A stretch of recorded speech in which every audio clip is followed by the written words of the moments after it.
cat on a leash on a train. Now that's at least two things you probably don't see every day. And it's not a completely common sight on the island of Taiwan, where the trains that do allow pets usually require them to be in a stroller.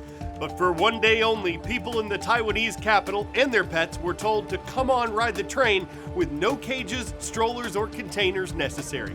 The online paper Taiwan News reports the event is linked to International Pet Day, though that's not observed in many places until April 11th. And there were still trains available for the pet-averse who might be allergic or afraid of potty, untrained animals. But for those who participated, it was a petty, exciting petaway, riding rails with tails, changing tracks with cats.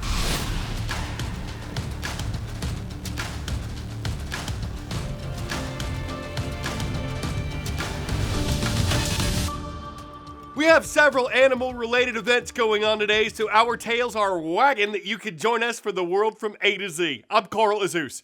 Next, though, U.S. telecommunications company AT&T says it's had a tremendous data breach, a problem that potentially involves the personal information of 73 million current and former customers. People's names, email addresses, mailing addresses, phone numbers, birth dates, social security numbers. It may all be part of this leak, and this info may all be available on the dark web.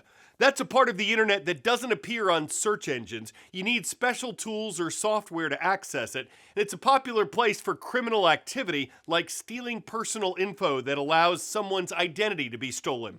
AT&T says it's not sure who leaked all of the private information. It says the breach occurred about 2 weeks ago, and that it's launched a, quote, robust investigation to figure out what info was shared and how it was shared.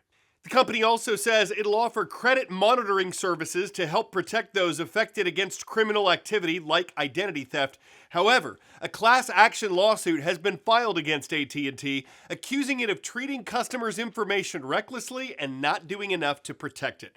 This has happened before. A couple years ago, telecommunications company T-Mobile also saw data leaked for tens of millions of its customers. That company paid hundreds of millions of dollars to settle a class action lawsuit. Greg Furstenworth has seen a lot in his life spent underwater around the Florida Keys, but he'd never seen anything like this. I noticed the fish were spinning, and so I started taking video of that I really had no idea what I was looking at. Since last fall, he's seen stingrays moving upside down, Goliath groupers flailing on their sides, and dozens of other species swimming in flailing loops. State Fish and Wildlife officials and Florida's Bonefish and Tarpon Trust have logged nearly 200 incidents, with over 30 species acting this way, mostly in the lower Keys, but as far north as Miami. We happened to see a fish floundering on the flats, and then so we got close to him. We wanted to see if there was a problem, and we could obviously tell that he was in distress.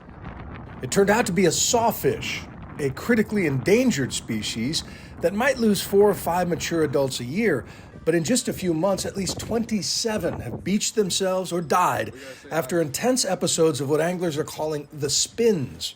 So typically when we think of fish acting strangely or dying, we either think of low oxygen conditions in the water or red tide. While tests for most toxins have turned up empty, the most promising suspect is found living off seaweed at the bottom, a tiny critter named Gambier discus. This is the highest we've seen of the Gambier discus cells in the Keys. We don't know if it's the main cause. The single-cell algae can produce various neurotoxins and is showing up at record high levels.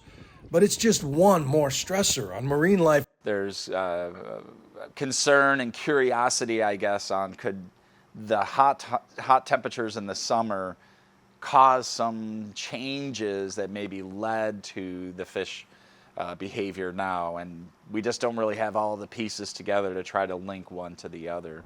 They really have no idea what is happening. I mean, there is no concrete, conclusive proof of what is happening yet, and that is still to be determined, which is quite terrifying.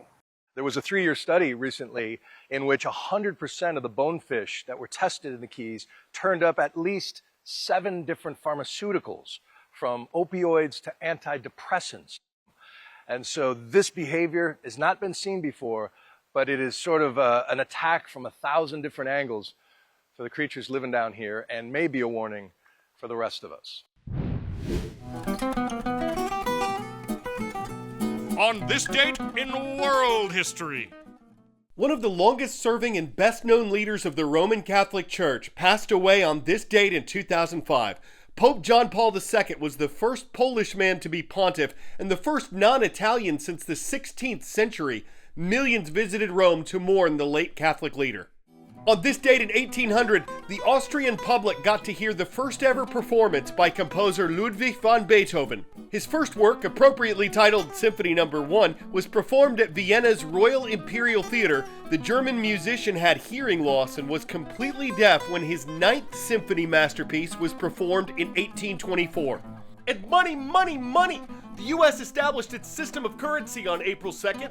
The Coinage Act of 1792 created the U.S. Mint and established the dollar as the nation's standard unit of currency. The dollar is one of the strongest currencies in the world, settling around 60% of today's global trade. World of knowledge. Which of these animals is an example of Proboscidean? Praying mantis, elephant, anteater, flatworm. Proboscideans are part of an order of mammals that have trunks and tusks, so elephant is the answer.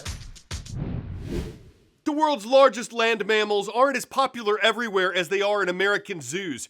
Farmers in India, Indonesia, and Africa sometimes see them as destructive pests for eating and trampling crops. They also kill dozens of people each year when their paths cross.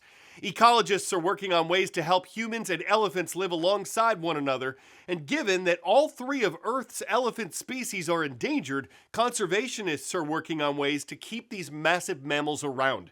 At the American Museum of Natural History, there's a new exhibit called The Secret Life of Elephants, and some of those secrets are being shared right now by Hannah Harris. What do you know about elephants? Of course, they're famous for long trunks and big ears. There's a lot more to them. That big trunk has 40,000 muscles. For reference, there are about 600 muscles in the entire human body. Elephants can't jump at all. While those big, heavy feet aren't good for leaping, they are good for hearing. Elephants use infrasound communication.